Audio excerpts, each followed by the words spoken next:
Alors bonjour à tous et bienvenue dans cette vidéo, c'est le débat des experts. Je suis en compagnie d'Adrian, Love Coach à Miami.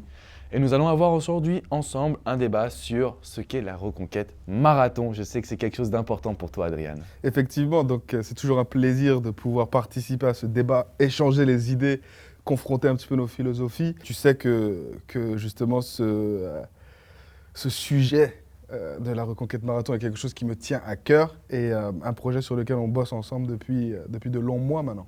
Alors vous le savez, aujourd'hui, lorsqu'on fait des partenariats, en tout cas lorsque moi j'entreprends un partenariat, c'est toujours avec une personne qui est experte et je tiens vraiment à vous offrir le meilleur contenu possible.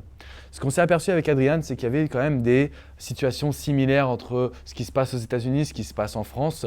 Et aujourd'hui, on s'est rendu compte que certaines reconquêtes pouvaient durer plusieurs semaines, voire plusieurs mois.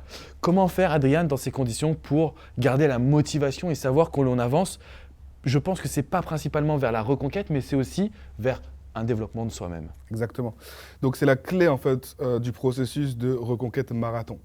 C'est d'accepter le fait qu'on a un gros travail de développement à faire pour soi, qu'on a un petit peu une vision qu'on cherche à mettre en place et qu'éventuellement, au cours du parcours, qu'on aura la chance à un certain moment de pouvoir se remettre en couple avec une personne qui nous est chère, avec une personne qui est sûrement l'âme sœur. Si on est prêt, je pense, à aller au bout de la reconquête marathon, on peut parler de l'âme sœur. Et donc, c'est quelque chose qui me passionne parce que, comme tu le sais, c'est moi qui est un adepte du développement personnel, de pouvoir se fixer des objectifs de vie et de se surpasser, de faire tomber les barrières et d'avancer vers un objectif pour soi et pour une personne que l'on aime, c'est magnifique.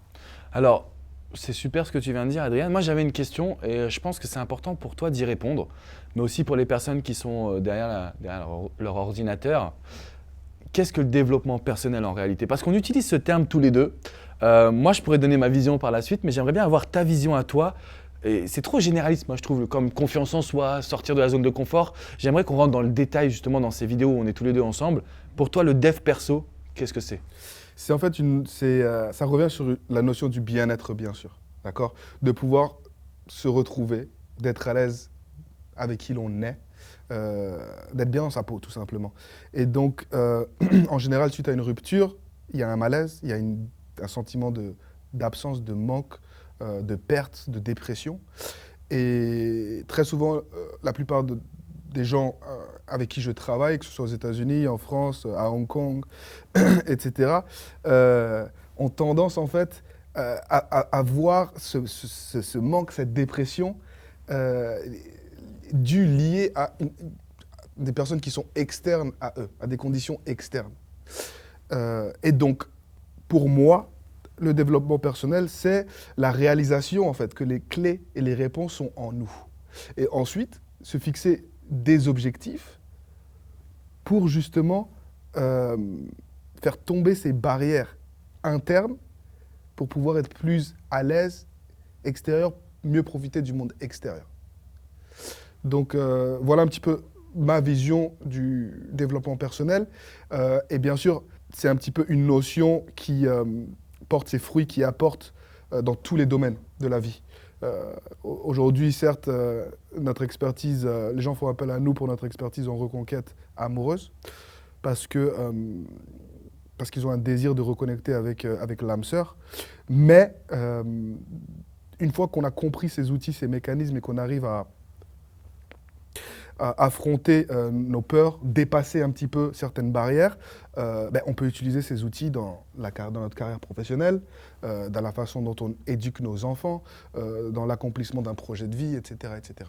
Donc, c'est ma vision du développement personnel lié au bien-être, au bonheur, lié aussi pour un but vers une reconquête amoureuse. Mais pour toi, grand coach des reconquêtes amoureuses en France, comment est-ce que tu vois un petit peu l'apport ou le rôle du développement personnel dans ta mission et dans tes passions? Alors, c'est une excellente question et pour y répondre, en fait, je pense que depuis que j'ai commencé en 2007, j'ai voulu transmettre à chacune des personnes que je coachais cette volonté que j'ai moi-même, c'est-à-dire de devenir meilleur chaque jour. Et si je dois définir le développement personnel, pour moi, c'est toujours donner le meilleur de soi-même pour arriver à un bien-être et un bonheur qui est vraiment supplémentaire et encore plus fort. Ce côté de développement personnel dans la reconquête, il permet jour après jour de devenir indépendant de toutes les émotions négatives. Je ne veux plus qu'il y ait de dépendance affective, qu'il y ait la peur liée au fait de ne pas savoir si on va récupérer la personne, parce que c'est ce qui nous empêche en vérité, de pouvoir récupérer son âme sœur, comme tu le disais. Le développement personnel, c'est donc donner le meilleur de soi-même et c'est ce qui va nous apporter aussi la confiance nécessaire pour pouvoir mener une reconquête longue. Si je vous prends le cas de la dernière personne que j'ai aidée, donc sa reconquête a duré plus de 1 an. Et pendant 1 an, il s'est battu, mais pas que pour récupérer son ex. Il s'est battu pour regagner confiance, il s'est battu pour être plus serein au quotidien, il s'est battu pour avoir une meilleure alimentation, pour prendre soin de sa santé, prendre soin de son corps. Et c'est cet ensemble de travail-là qui lui a permis de retrouver son ex parce qu'elle s'est rendue compte qu'il avait changé au plus profond de lui-même. Et je pense que c'est l'axe qui doit rejoindre notre philosophie de reconquête, c'est le changement profond de soi-même. Effectivement. Effectivement, et je pense que tous les deux, notre background dans le sport, le fait que dans un jeune âge, tous les deux dans différents sports, sur différents continents, qu'on ait eu un petit peu cette formation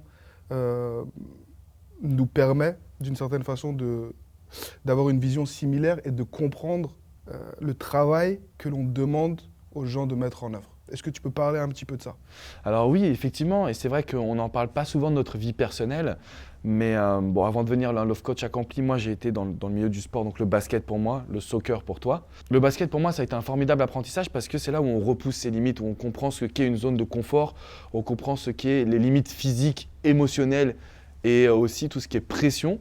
Et en fait, en réalité, ce background, comme tu le dis, du sport nous amène aujourd'hui à comprendre, faire preuve d'empathie, comprendre ce que les personnes peuvent ressentir, non pas forcément dans la rupture, mais plutôt dans le surpassement de soi, dans le développement personnel.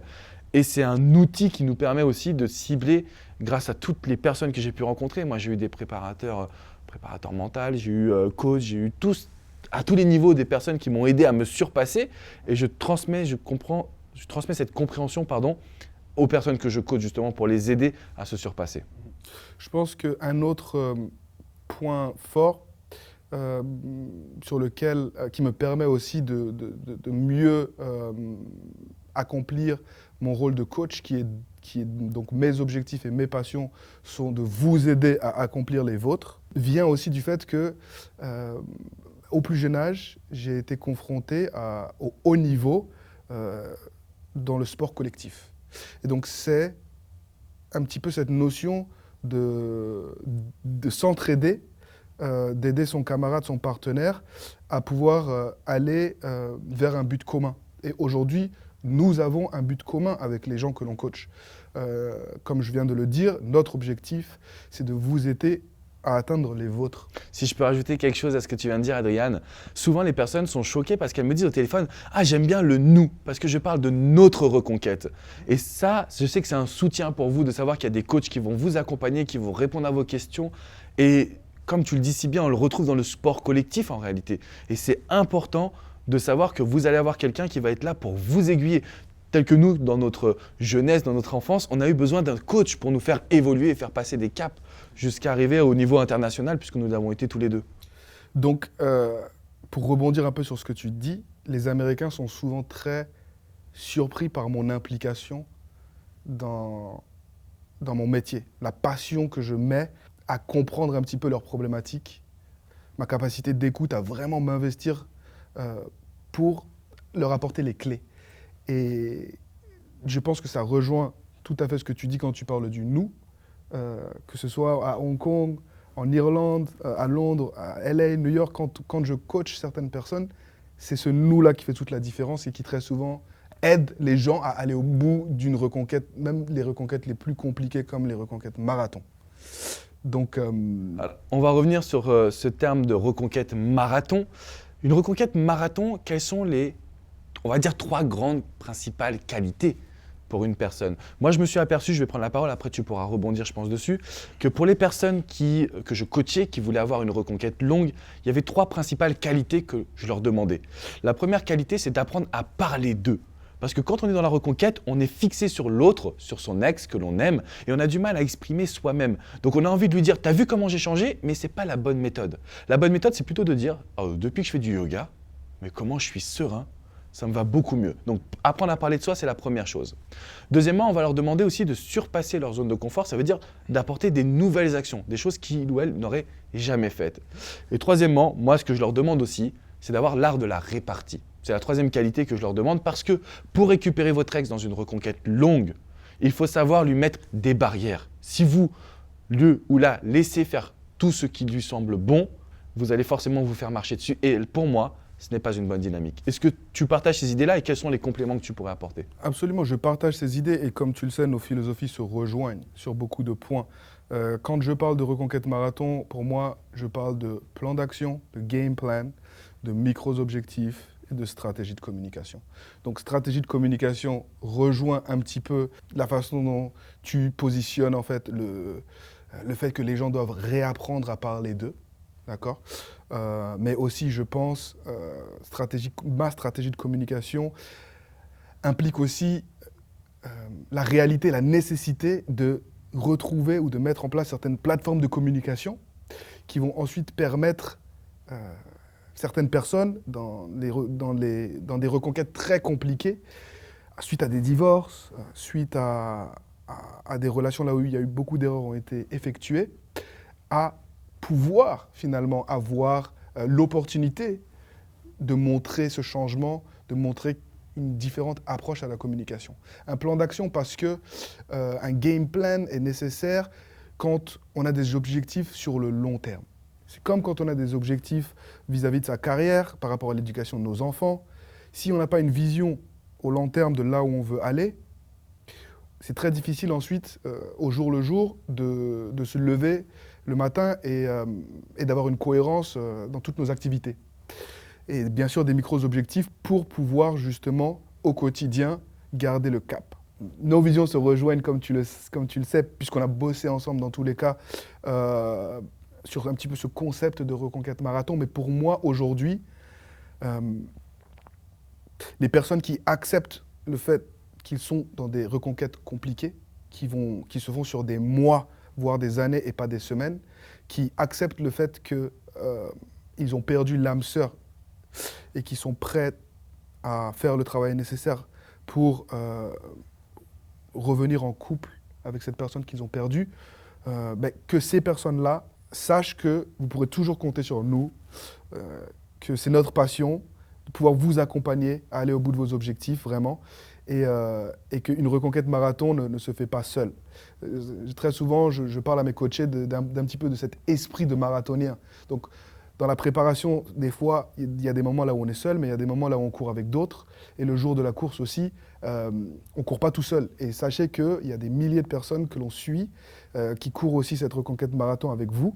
Et donc, ne l'oubliez pas, quand vous êtes triste derrière votre ordinateur à regarder cette vidéo peut-être tout seul, dites-vous bien que des milliers de personnes partout dans le monde aussi regardent cette vidéo et courent ce marathon avec vous. En tout cas, c'était un beau message, je pense, cette petite vidéo. On va en refaire une autre très prochainement, mais n'hésitez pas à nous poser toutes vos questions à la fin de cette vidéo. On sera là pour y répondre. Merci beaucoup, Adrian. Thank you. À bientôt, les amis. Ciao, ciao.